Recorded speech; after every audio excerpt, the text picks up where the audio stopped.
여러분 반갑습니다. 다니엘서 말씀 묵상 시간입니다. 우리 하나님께서 세상의 모든 역사를 통찰하시며 주관하시며 이끌어 가십니다.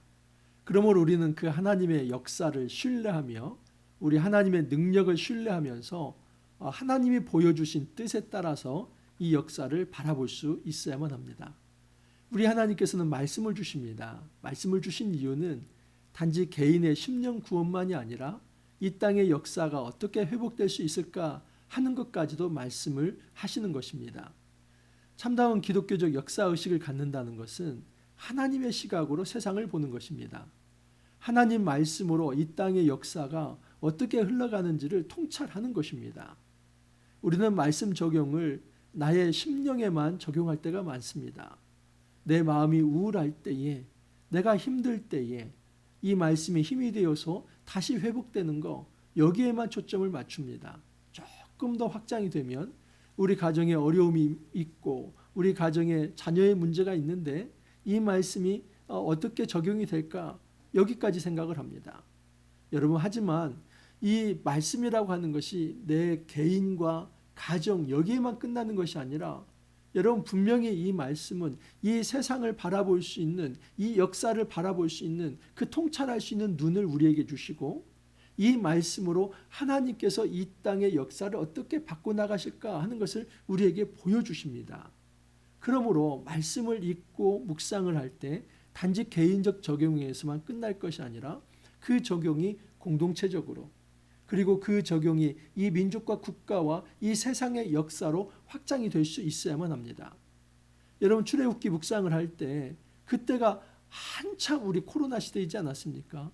제가 10가지 재앙을 할 때 이 코로나가 단지 인재가 아니라 단지 이 사람의 어떤 실수나 부주의, 이 어떤 문제가 아니라 정말 하나님 앞에 우상 숭배하고 그리고 하나님 앞에서 생명을 경시하면서 그렇게 패역하게 살아간, 하나님을 떠난 이 교만한 상태에 하나님께서 징계하셨다 하는 것을 말씀을 드린 적이 있습니다. 여러분, 하나님 말씀 따로 역사 따로 그렇게 생각한다면 정말 그것은 큰 오산입니다. 우리는 너무나 성경을 좁게 보는 것입니다. 우리는 하나님 말씀을 제대로 안다면 그 말씀의 시각으로 이 세상의 역사를 통찰할 수 있어야만 합니다. 도대체 이 세상의 역사가 뭐가 잘못되었는가? 그리고 어디서부터 회복이 돼야만 하는가? 회복이 돼야 한다면 그 기준이 무엇이 돼야 하는가? 그 원리가 무엇인가? 여러분, 이 세상 사람들은 답을 찾고 대안을 찾고 있습니다. 우리 기독교인들이 바른 역사의식을 가지고 정말 나아갈 길들을 제시할 수 있어야만 합니다. 이것이 성경을 제대로 이해하는 것입니다. 여러분, 이제 우리가 다니엘서 오늘 말씀은 11장 1절에서 19절 말씀인데 이것은 다니엘서 10장에서 12장 단락에 들어 있습니다. 10장에서 12장 단락은 마지막 환상의 장면이죠. 근데 여러분, 지금 다니엘이 이 받은 환상이 이전 받은 환상과는 좀 차이가 있습니다. 이전의 환상은 이런 겁니다. 이 바벨론의 금 신상 또는 내 짐승에서 뿔이 나오고, 그래서 굉장히 상징적인 것들이 많이 있죠. 그래서 그것을 해석하는 것이 앞부분이었는데 지금 여기에서는 그 해석된 말씀이 역사 속에서 어떻게 한 왕에게 또 그 왕이 정략 결혼을 하고 또 서로 왕조가 이제 왕국이 이제 갈등을 하고 실제적인 역사 이야기를 가져옵니다. 여러분, 그래서 이 10장에서 12장은 10장은 이 다니엘이 힘들어할 때 하나님께서 회복하신다는 그 서론적 말씀이었습니다. 근데 11장 1절에서 12장 4절까지는 본론인데 이것은 헬라 시대의 역사를 그대로 가져온 것입니다. 그래서 이 말씀을 이해할 때 만약에 헬라 역사, 그리스 역사에 대한 기본 개념이 없다 하면은 절대 이 말씀은 해석될 수 없습니다. 하나도 알지 못합니다. 그래서 저도 사실은 보조자료를 통해서 지금 여기에 나와 있는 이 역사들이 실제로 헬라 역사 속에서 어떤 일이 있었는지를 살펴봤고 그것을 가지고 오늘 말씀을 전할 것입니다. 어떤 분들 이렇게 질문할 수 있습니다.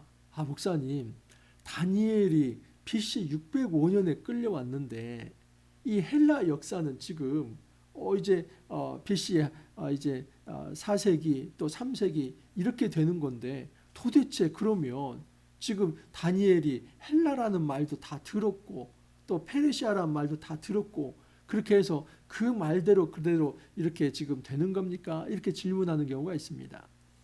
제가 한 가지 이 성경관에 대해서 좀 정리할 필요가 있을 것 같습니다. 그리고 예언이라고 하는 것이 무엇인지도 정리를 해야만 이 문제가 좀 해결이 될 것 같습니다.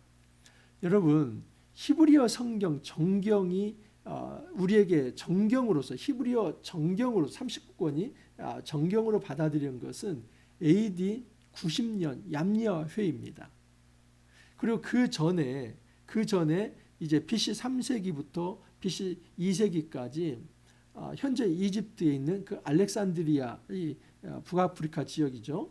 그곳에서 이제 이 72명 12지파의 6명씩을 이제 뽑아가지고 그들에게 히브리어 성경을 헬라어로 번역하게 합니다. 그게 헬라어 이 구약 성경인데 이제 당시 헬라 시대에 히브리어를 잃어버린 이 유대 사람들을 위해서 그 헬라 말로 이제 전달하도록 만들어진 이 구약 성경이지만 헬라어 성경이 바로 70인경입니다. 그래서 그 이전에 이제 히브리어의 단편적 성경이 있었다는 것이 하나의 어떤 이제 반증인 것이죠. 그래서 얌리아 회의 때 정경으로 받아들이기 전에 70인경이 있었고 70인경 이전에 그 헬라어로 성경을 번역하기 위해서 사용했던 히브리어 성경이 또 있었다는 겁니다. 자, 그러면 이 히브리어 성경은 어떻게 전달이 되냐면 최초의 말씀을 받은 사람이 있죠. 예를 들어서 모세오경 같은 경우는 모세이고 그리고 여러분 여기 다니엘 같은 경우는 다니엘이 말씀을 받은 거죠. 여러분 다니엘이 이 바벨론으로 끌려간 것은 BC 605년입니다. 그러니까 지금 최소한 이 70인경의 어떤 과의 격차로 놓고 본다면 한 400년 정도 격차가 나는 겁니다. 근데 그 전에 말씀을 받은 것이고 그 말씀을 받았을 때 다니엘이 받은 그 말씀은 구전으로 전승이 됩니다. 그리고 구전으로 전승된 말씀들은 이어쓰기가 되고 이어쓰기 과정에서 첨삭이 이루어집니다. 그리고 그것이 나중에 이제 하나의 그 기록 문서로서 이제 받아들여집니다. 그리고 그 기록 문서는 나중에 정경화 과정을 통해서 최종적으로 이제 취사 선택이 되는 겁니다. 여러 자료들이 있기 때문에. 그렇기 때문에 여러분 다니엘이 초기에 하나님께 받은 예를 들어서 뭐 금신상 또는 뭐 내짐승 뿔 이런 것들이 실제로 하나님께 받은 말씀이 그것을 해석한 거 이것은 실제 역사이죠. 근데 그것이 이 지금 오늘 말씀 다니엘서 11장 같은 경우는 그 예언의 말씀이 어떻게 성취되었는가를 보여주는 것이고 그 예언이라고 하는 문학적 틀 내에서 전체 다니엘서로 이렇게 편집이 되었고 오늘날 우리에게 정경으로 이루어진 것입니다. 그렇기 때문에 지금 다니엘서 11장 이 부분은 단지 다니엘이 초기에 이 부분들을 다 받았다고 보기보다는 초기에 받았던 그 말씀들이 어떻게 성취가 되었느냐 그런 차원에서 예언서로 포함을 시켰다라고 볼 수 있습니다. 자, 제가 증명을 해드리면 자 다니엘서 예를 들어서 다니엘서 8장 20절 이하에 이런 말씀이 있습니다. 내가 본 바 두 뿔 가진 순양은 곧 메대와 바사 왕들이요 털이 많은 순염소는 곧 헬라 왕이요 그의 두 눈 사이에 있는 큰 뿔은 곧 첫째 왕이요 이 뿔이 꺾이고 그 대신에 네 뿔이 났은즉 그 나라 가운데서 내 나라가 일어나되 그의 권세만 못하리라. 그래서 여러분 여기에 보면은 지금 털이 많은 순염소 이것이 바로 헬라라고 얘기를 하죠. 그리고 거기에서 첫째 왕이 나오는데 전에도 말씀을 드렸지만 이것이 알렉산더이고 그리고 그 뒤에 네 나라가 나온다. 여러분 이것은 초기에 다니엘이 이제 이 어떤 뿔 환상, 순염소 환상을 받았을 것입니다. 근데 그것이 나중에 역사 속에서 어떻게 성취되는가 하는 과정에서 헬라라는 이름도 첨가가 된 것이고 실제로 이제 오늘 말씀은 그 이 8장에 있는 말씀이 더 확장되어서 아주 구체적으로 더 이제 세밀하게 하나님 말씀이 어떻게 성취되었는가 하는 것을 보여주는 것입니다.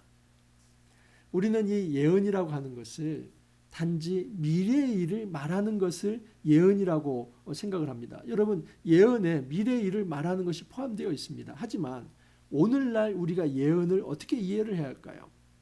오늘날도 여러분, 우리가 직통 계시를 받아서 그 받은 말씀을 미래로 얘기하는 것, 이걸 예언이라고 말할까요? 실제로 어떤 집회에 자기가 예언한답시고 와서 지금 하나님 말씀에 임한다고 해서 성령 충만한다고 해서 막 뭐라고 얘기를 합니다. 근데 제가 볼 때 정말 쓰잘데기 없는 얘기들을 합니다. 그리고 뭐 이제 기도 많이 한다고 하면서 어떤 사람에게 이 당신은 지금 유학을 지금 가면 안 됩니다. 또 당신은 지금 현재 이사를 하면 안 됩니다. 여러분, 지금 점쟁이들이 할 얘기들을 그냥 이 기독교 어떤 이 성경을 가지고 얘기한다고 하는 사람들이 기독교 점쟁이가 되어서 그 사람들에게 예언한답시고 그렇게 미래의 일을 말을 해줍니다. 절대 속지 마십시오. 하나님 말씀이 그렇게 지금 전달되지 않습니다.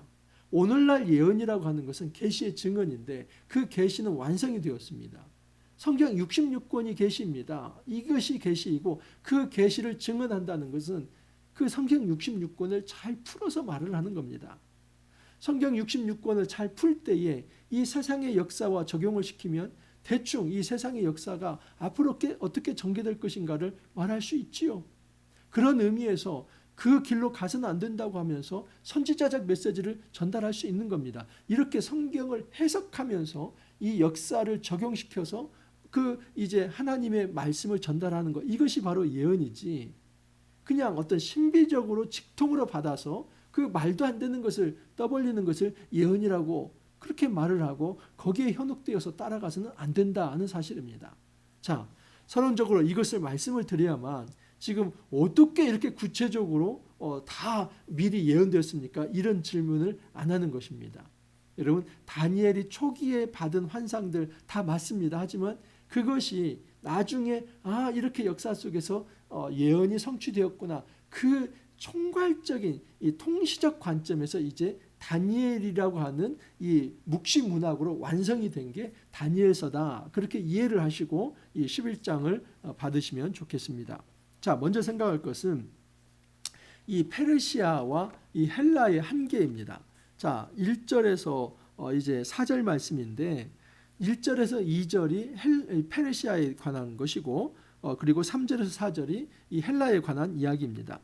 1절 2절 한번 읽어드리면, 내가 또 메대 사람 다리오 원년에 일어나 그를 도와서 그를 강하게 한 일이 있었느니라.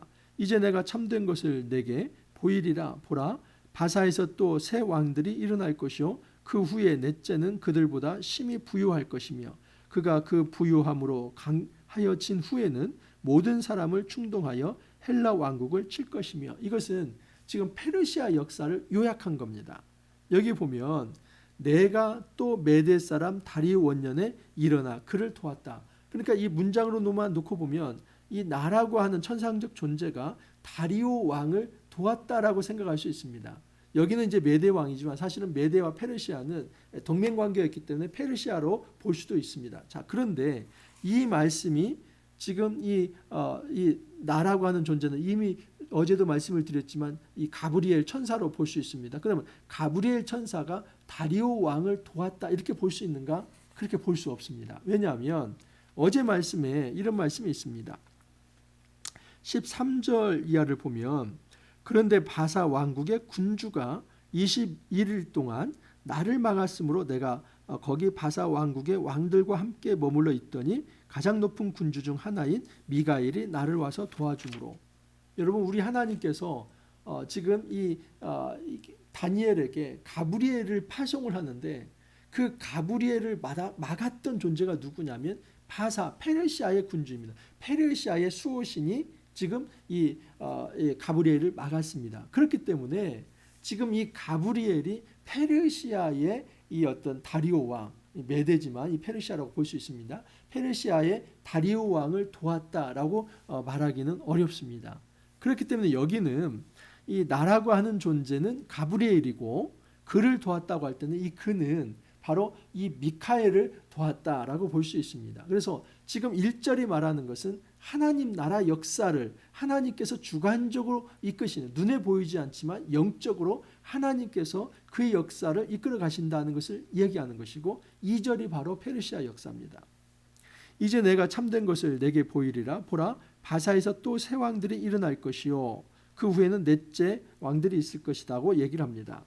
여러분, 이 네 왕, 페르시아의 네 왕이, 원래 이 페르시아는 10왕이 있습니다. 근데 그 왕들 중에서 아주 이제 압축을 해가지고 이제 네 왕을 이야기를 합니다. 그 네 왕에는 고레스, 다리오, 아하수에로, 아닥사스다, 이런 왕들입니다. 아주 주요 왕들인데, 여기 보면은 그가 넷째 왕인데요. 그가 부유함으로 강하여진 후에는 모든 사람을 충동하여 헬라 왕국을 칠 거라고 합니다. 이 페르시아 왕 중에서 헬라 왕국을 친 왕은 아하수에로 1세입니다. 이 아하수에로 1세는 이 BC 486년에서 465년 동안 제위를 했는데, 그 기간 동안에 이제 그리스를 치게 되죠. 여기서 먼저 좀 알 수 있는 건 뭐냐면, 여러분, 이것이 페르시아의 아주 간략한 역사입니다. 근데 중요한 것은 이 가브리엘이 미카엘을 도왔다 하는 이 1절입니다. 다시 말해서 이 세상 역사의 배후에, 이면에 하나님의 눈에 보이지 않는 이 주관하심, 이 역사를 이끌어 가심이 있다 하는 사실입니다. 마찬가지입니다. 3절의 4절도 이건 헬라의 역사의 요약입니다. 장차 한 능력이 있는 왕이 일어나서 큰 권세로 다스리며 자기 마음대로 행하리라. 전도 말씀을 드렸죠. 아까도 제가 살펴드렸지만 이 다니엘서 8장 21절에 보면 털이 많은 순념소는 곧 헬라 왕이요 그의 두 눈 사이의 큰 뿔은 곧 첫째 왕이다. 그 두 눈 사이의 큰 뿔, 이 첫째 왕이 알렉산더라고 말씀을 드렸죠. 마찬가지입니다. 여기서도 장차 한 능력이 있는 왕이 일어나서 큰 권세로 다스린다는 것은 이 헬라의 알렉산더를 말하는 것입니다. 자, 그러나 그가 강성할 때에 그의 나라가 갈라져 천하사방에 나누일 것이나 그의 자손에게로 돌아가지도 아니할 것이요. 잘 알듯이 여러분, 이 알렉산더는 그의 나이 33세에 사망을 합니다. 엄청난 제국, 이 땅을 확장을 했음에도 불구하고 33세에 사망합니다. 그래서 그의 이복 동생이나 그리고 유복자, 그가 이제 죽을 때 이제 아내의 뱃속에 있었던 그 아이도 나중에 태어나서 다 암살을 당합니다. 그러니까 이 헬라 제국은 알렉산더가 그 지경을 넓혔지만 그의 자녀에게 돌아가지 않고 네 장군에게 돌아갑니다. 그래서 그 네 장군이 마케도니아와 그리스 지방에 하나의 왕국을 세우고, 또 드라게 동부와 이 소아시아, 현재 이제 이 터키 지방에 또 하나의 왕국을 세우고, 바벨론 동부, 지금 현재 이란과 이라크 지방에 이 메소포타미아 지방에 이제 또 하나의 왕국을 세우고, 그리고 이집트와 북아프리카 지역에 또 왕국을 세웁니다. 그래서 이 전체의 이 어떤 헬라의 제국이 네 개로 양분이 되는 것입니다. 그것을 지금 얘기를 합니다. 여러분, 이 모든 것을 지금 하나님께서 말씀하시는 거 아닙니까? 그러면 이 모든 역사에 하나님께서 주관하신다. 특별히 지금 내 짐승에게 있고, 또 이제 그 뿔이, 마지막 뿔이 나오고, 이런 모든 환상들을 이미 지금 다니엘에게 주셨던 거 아닙니까? 근데 그 말씀이 이렇게 헬라 제국에 지금 적용이 되고 있다는 것을 이제 전체적인 시각에서 보여주고 있는 것입니다. 우리가 정말 한 가지 교훈을 삼을 것은 무엇이냐면, 하나님 말씀 따로 이 세상의 역사 따로가 아니라는 것입니다. 하나님께서 그 말씀하신 것이, 또 하나님께서 계획하신 것이 하나님의 뜻대로 세상이 돌아간다 하는 사실입니다. 이 세상의 역사는 하나님께서 간섭할 일이 없고, 이것은 세상의 정치가들이 하는 것이고, 그 말씀이 거기에 이제 투영될 이제 일이 하나도 없다라고 생각하지만 그렇지 않습니다. 우리가 이 세상의 역사를 놓고도 기도해야 할 이유가 하나님께서 관심을 가지시며 하나님께서 공의로 통치하시기를 원하기 때문입니다. 한 가지 생각할 것은 무엇이냐면, 이 제국이라고 하는 권력이 하나님의 권세를 이길 수 없다는 사실입니다. 모든 제국의 권력과 그들의 힘들은 하나님의 권세 아래에 있다는 사실입니다. 자, 5절을 한번 보면, 남방의 왕은 강할 것이나 그 군주들 중 하나는 그보다 강하여 권세를 떨치니 떨치리니 그의 권세가 심히 클 것이요 그럽니다. 여러분 이제 남방 북방이 나옵니다. 그러면 지금 이 5절부터 19절까지는 헬라 제국, 특별히 이 남왕국 남방의 왕은 누구냐면 여러분 이집트 지역이 프톨레미 왕국입니다. 그리고 이제 이 메소포타미아 지역, 이 북쪽 지역이 바로 셀류코스 왕조입니다. 그러니까 이 셀류코스와 이 프톨레미아이오스 이 두 장군이 각각 남쪽과 북쪽으로 차지하면서 이렇게 왕국이 만들어지는 겁니다. 근데 그 왕국이 만들어지기 전에 이 셀류코스라고 하는 사람이 그 바벨론의 총독으로 세워집니다. 자, 그런데 그 바벨론의 총독으로 세워질 때 이미 그곳을 다스리고 있던 이 안티고노스에 의해서 쫓겨납니다. 그것이 BC 316년입니다. 그래서 이 셀루코스가 이 프톨레마이오스에게 이제 피신을 해오는 거죠. 이집트에. 그래서 이집트의 프톨레미 왕국 밑에서 신하로 처음에 지냅니다. 셀루코스가. 그러다가 이제 BC 312년에 안티고노스와 전쟁을 하게 됩니다. 여기서 이기고 이제 이 셀류코스는 다시 바벨론 총독으로 복귀가 됩니다. 그리고 BC 301년 안티고노스가 이제 이 입소스 전투라고 하는 곳에서 사망을 하게 됩니다. 그리고 그때에 그야말로 이제 셀류코스가 이제 현재 이란과 이라크 이 유프라테스 이 인근의 모든 곳을 셀류코스 왕국으로 이 남쪽에 있는 이 프톨레미 왕국보다도 더 크게 만드는 것입니다. 그래서 지금 이 5절에 말하는 것은 뭐냐면 이 남방 왕이 이제 강할 것이나 그 군주들 중 하나는 그보다 강하여 권세를 떨치다 하는 것은 바로 이 처음에는 이 셀루코스가 이 프톨레미아우스 밑에 있다가 나중에 북방 왕이 더 강해진다 하는 것을 이제 하나 요약적으로 말씀을 한 겁니다. 자, 6절 이하를 보면 이제 두 왕국이 항상 경쟁을 합니다. 북쪽에 있는 셀루코스 왕조 그리고 남쪽에 있는 프톨레미 왕조. 그래서 이 북과 남의 등살에 누가 있냐면 바로 유대가 있죠. 이 팔레스타인. 그래서 이 팔레스타인은 그냥 이 프톨레미 왕조에 더 붙었다가 또 어떤 때는 이제 셀루코스 왕조에 붙었다가 이렇게 해서 중간에서 그냥 고래 싸움에 새우등 터지듯이 그렇게 이제 있는 상태입니다. 자, 그런데 6절 이하를 보면 몇 해 후에 그들이 서로 단합하리니 곧 남방왕의 딸이 북방왕에게 가서 화친하리라. 그러나 그 공주의 힘이 쇠하고 그 왕은 서지도 못하며 권세가 없어질 뿐 아니라 그 공주와 그를 데리고 온 자와 그를 낳은 자와 그때 도와주던 자가 다 버림을 당하리라. 이거 역시도 여러분 실제 역사 속에 일어났던 것입니다. 자, 프톨레미 왕조의 이 프톨레미 2세가 그의 딸 베레니케를 셀루코스 왕조의 안토니오코스 2세와 결혼을 시킵니다. 근데 이 안토니오코스 2세는 사실은 아내가 있었던 사람입니다. 그 정실 아내가 누구냐면 라우디케인데 지금 이 안티오코스 2세가 이 프톨레미 2세의 딸인 베레니케와 결혼을 해가지고 아들을 낳습니다. 근데 그 아들을 낳자마자 안티오니코스 2세는 사실은 이 베레니케를 버리고 본처에게 돌아갑니다. 근데 그렇게 돌아갔는데 얼마 후에 안티오니코스 2세는 그냥 사망을 하게 됩니다. 어떤 이유인지 사망을 하게 되는데 그때에 이 안티오코스의 원래 정실인 이 라우디케가 이런 선언을 합니다. 지금 이 안티오코스가 이제 사망 전에 셀류코스 2세를 왕으로 지정을 했다. 그것은 자기 아들이거든요. 그래서 왕으로 지정을 했다. 그렇게 이야기를 합니다. 그러자 이제 이 베로니케가 이 남쪽에 있는 프톨레미 왕조 자기의 이 오빠에게 이제 프톨레미 3세에게 도움을 요청해서 이제 군사가 이끌고 이제 프톨레미 왕조와 셀루코스 왕조가 이제 맞붙어 싸우는 중입니다. 근데 그렇게 싸우기 전에 이 라우디케가 지금 이 베레니케 그리고 그가 낳은 아들까지 다 죽입니다.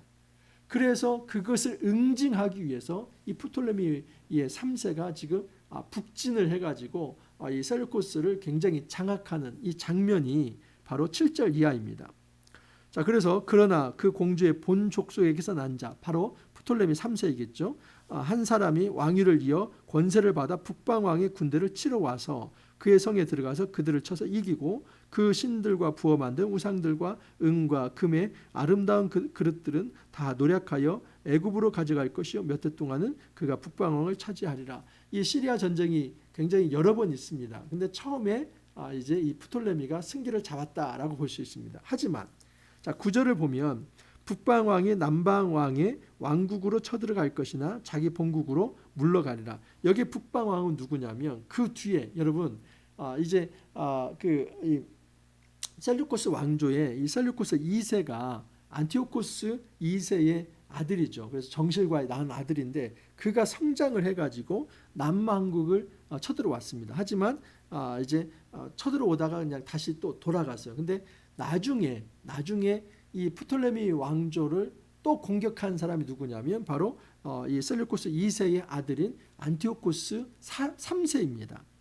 자, 3세가 이제 쳐들어오는데 얼마나 이제 아주 그냥 이 그 파도처럼 물살이 그냥 이제 모든 것을 휘감는 것처럼 그렇게 쳐들어옵니다. 12절 이하를 보면 우선 10절을 한번 보겠습니다. 그러나 그의 아들들이 전쟁을 준비하고 심히 많은 군대를 모아서 물이 넘친같이 나아갈 것이며 그가 또 와서 남방왕의 견고한 성까지 칠 것이요. 12절입니다. 그가 큰 무리를 사로잡은 후에 그의 마음이 스스로 높아져서 수만 명을 엎드릴 것이나 그 세력은 더하지 못할 것이요. 북방왕은 돌아가서 다시 군대를 전보다 더 많이 준비하였다가 몇 해 후에 대군과 많은 물건을 거느리고 오리라.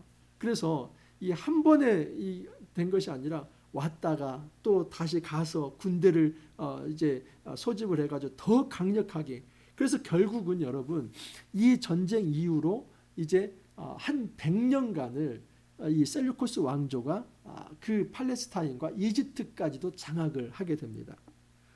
그 전쟁이 BC 198년에 소위 파니온 전투라고 하는데 여기서 이 프톨레미를 이제 격파를 하고 향후 한 100년 동안 이 셀루쿠스 왕조가 아주 이제 득위를 하는 것이죠. 그래서 보면 이 북방왕은 얼마나 교만한지 북방왕은 와서 토성을 쌓고 견고한 성읍을 점령할 것이요 남방 군대는 그를 당할 수 없으며 또 그가 택한 군대라도 그를 당할 힘이 없을 것이므로. 그래서 이 북방의 셀루코스가 이 남방의 프톨레미를 이기어서 남방은 도저히 당할 수 없는 존재라고 합니다. 그러니까 이 안티오코스 3세가 굉장히 힘이 있는 존재입니다. 근데 힘이 있는 존재가 교만합니다. 16절을 보면 오직 와서 치는 자가 자기 마음대로 행하리니 그를 당할 사람이 없겠고 그는 영화로운 땅에 설 것이요 그의 손에는 멸망이 있으리라. 이 영화로운 땅에 선다는 것은 팔레스타인까지도 다 장악했다 하는 것을 알 수 있습니다. 여러분 이 안티오코스 3세 굉장히 교만한 왕입니다. 그런데 내일 본문 11장 20절부터 12장 4절까지 여기에서는 누가 집중적으로 나오냐면 안티오코스 3세의 아들인 안티오코스 4세입니다. 그래서 이 안티오코스 4세가 아주 이제 안티오코스 3세보다도 훨씬 더 교만합니다. 이거 이전에 다 제가 다니엘의 꿈 해석을 할 때 말씀을 해드렸습니다. 여러분 이 안티오코스 4세 에피파네스 이 사람이 예루살렘 성전에 제우스 신상을 세우고 돼지피로 제사했던 사람이 안티오코스 4세 에피파네스입니다. 근데 그 안티오코스 4세 이전에 안티오코스 3세도 그에 못지않게 교만했던 왕입니다. 자, 그래서 17절에 보면 자기의 딸 이름이 클레오파트라입니다. 근데 여기 클레오파트라는 나중에 이제 시저와 또 이제 관계도 갖고 또 안토니오스와 관계도 가진 그 클레오파트라 7세가 아닙니다. 이 동명이인이죠. 그러니까 이제 클레오파트라 1세, 2세. 근데 그 나중에 이제 마지막 이 프톨레미 왕조의 마지막 파라오, 이집트의 파라오 이 클레오파트라 7세이고 여기에 나온 것은 클레오파트라 1세라고 볼 수 있겠지요. 자, 그 사람이 사실은 이제 셀루코스 왕조의 딸인데 안티오코스 3세가 이 딸을 이제 프톨레미 왕조의 왕과 결혼을 시킵니다. 그런데 놀랍게도 여러분 이 딸이 아버지를 배신해 버립니다. 그래서 이집트 편에 서 버리는 것이죠. 그리고 이때부터 안티오쿠스 3세는 굉장히 이제 뭐 하얀 길로 접어들게 되고 이때에 이제 이 마케도니아 지역이 그리스 지역인데 그 로마가 이 마케도니아 지역을 막 치고 들어옵니다. 그래서 이 마케도니아는 원래 그리스와 같은 동맹 국가이기 때문에 그것을 지원하러 갔다가 안티오쿠스 3세는 대패를 하게 됩니다. 이 대패를 한 이후로 완전히 안티오쿠스 3세는 이제 이 역사 속에서 이제 아주 굉장히 슬프게 이제 역사의 이제 뒤로 사라지게 되는 것이죠. 그것이 19절에 나와 있습니다. 18절 이후로 한번 보겠습니다. 그 후에 그가 그의 왕 얼굴을 바닷가로 돌려 많이 점령할 것이나 한 장군이 나타나 그의 정복을 그치게 하고 그 수치를 그에게 돌릴 것이므로 그가 드디어 그 얼굴을 돌려 자기 땅 산성들로 향할 것이나 거쳐 넘어지고 다시는 보이지 아니하리라. 이 역사에 의하면 BC 191년에 테르모 필레에서 이 로마 집정과 스키피오에게 대패를 합니다. 그리고 그것 때문에 이제 소아시아 지배권을 상실을 하고 또 전쟁 배상금을 갚아야 하는데 이 갚을 돈이 없어서 자기 통치 영역에 있는 이 벨 신전에서 그 성전 이 물건을 약탈을 해서 그걸 갚으려고 합니다. 그래서 이것 때문에 이제 암살을 당하면서 수치스럽게 죽음을 당하는 게 안티오코스 3세입니다. 여러분 숨가쁘게 우리가 이 헬라 역사까지 공부를 했습니다. 다시 말씀을 드리지만 11장 이후에 나오는 여기에는 어떤 상징이 들어가 있지 않습니다. 실제로 역사가 일어난 것이 이 어떻게 다니엘이 예언했던 그 말씀과 연결시켜서 성취되었는가를 보이고 그것을 예언이라고 하는 문학 양식 안에 함께 포함을 시킨 것입니다. 그래서 이 말씀은 이렇게 이해를 해야만 합니다. 다니엘이 하나님께 받은 그 말씀, 예를 들어서 순념수의 그 말씀, 이것들이 실제로 역사 속에서 성취되었다. 이렇게 받아들일 필요가 있습니다. 이거 역시도 예언의 성취로 보는 것입니다. 여러분, 우리가 한 가지 알아야 할 것, 오늘 아주 중요하게 적용해야 할 것은 말씀 따로 역사 따로 아니다. 하나님의 말씀은 이 역사 속에서도 적용이 되어야 한다. 이 하나님 말씀은 내 개인 적용, 나의 어떤 심리 상태, 우리 가정의 문제, 조금 확장해서 우리 교회의 문제, 이런 나와 관련된 부분이 아니라 정말 하나님의 말씀은 이 세상 역사에도 침투해 들어가서 세상을 바꿀 수 있는 힘이다 하는 것입니다. 여러분, 세상 사람들 혼란 상황 가운데 있지 않습니까? 어디서 답을 찾지 못해서 심지어 무속인에게 그렇게 답을 구하고 정말 이 수치스러운 상황을 우리가 보고 있지 않습니까? 여러분, 이 땅에 교회 공동체가 성경 말씀을 제대로 해석해내고 그리고 이 성경 말씀을 통해서 그 기독교적 세계관과 역사의식을 가지고 잘못된 것은 잘못되었다고 선지자 메시지를 전달하는 것이 이것이 진정한 예언입니다. 그냥 이 꿈에 나타난 뭔가를 받아서 그것을 선포하는 것이 예언이 아니라 말씀을 잘 해석해서 그 말씀대로 잘 살아가라고 독려하고 촉구하는 것, 이 선지자적 메시지를 전달하는 것이 진짜 예언자의 삶을 살아가는 것이다 라고 볼 수 있습니다. 여러분, 이런 차원에서 우리가 말씀에 정통하길 바랍니다. 또한 이 세상의 역사도 잘 들여다보길 바랍니다. 두 가지 다 잘해야만 합니다.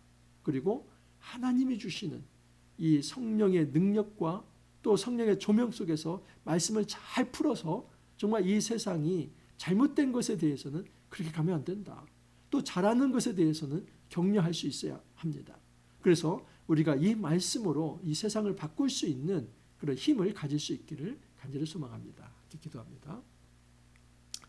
주님, 감사합니다. 말씀을 통해서 세상을 바라볼 수 있는 역사의식을 가질 수 있게 하여 주시니 감사합니다. 단지 말씀을 내 개인 적용 하나에서만 끝날 것이 아니라 마치 다니엘에게 예언의 말씀을 주셨을 때 그것이 헬라의 역사에 다 적용되었던 것처럼 이 땅에서도 하나님 말씀이 적용된다는 것을 우리가 기억하며 정말 이 말씀으로 세상을 변혁시킬 수 있는 그런 역사의 변혁자로 우리가 잘 살아갈 수 있도록 은혜를 더하여 주옵소서. 주님, 감사하옵고 예수님 이름으로 기도하옵나이다. 아멘. 여러분, 다니엘서 말씀 이제 오늘 수요일인데 내일 목요일, 금요일 이틀 하고 마무리합니다. 그리고 이제 월요일부터 전도서 말씀 시작하도록 하겠습니다. 여러분 우리가 끝까지 다니엘서 말씀 잘 묵상하기를 바라고 또 전도서 말씀도 기대함으로 준비하기를 바랍니다. 오늘 하루도 여러분 화이팅 하시고 또 내일 기쁨으로 찾아뵙겠습니다. 감사합니다.